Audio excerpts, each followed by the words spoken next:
Hi friends, இன்றைக்கி நம்ம ரொம்ப ஹெல்த்தியான ஒரு சட்னி ரெசிபி தான் பார்க்க போகிறோம். இந்த சட்னி பார்த்திங்கன்னா உடல் சூடு வாய் புண்ணு இருக்கிறவங்க இந்த மாதிரி சட்னி செஞ்சு சாப்பிடுங்க.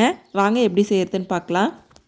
ஒரு பாத்திரத்தில் எண்ணெய், உளுத்தம்பருப்பு, கடலைப்பருப்பு, மிளகு, சீரகம், பூண்டு இதெல்லாம் ஓரளவுக்கு நல்லா வணங்கினதும் 4 மிளகாய், ஒரு வெங்காயம்.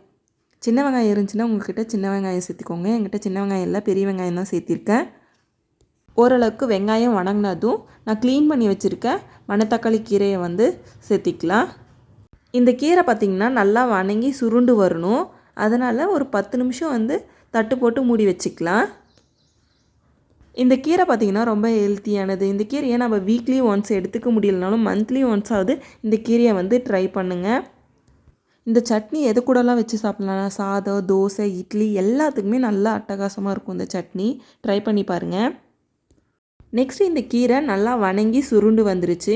கொஞ்சமாக புளி சேர்த்திக்கிட்டேன். கூடவே 1/4 மூடி தேங்காய் சேர்த்திக்கிட்டேன். ஒரு 2 நிமிஷம் நல்லா வணங்கினதும் கேஸ் ஆஃப் பண்ணிடலாம்.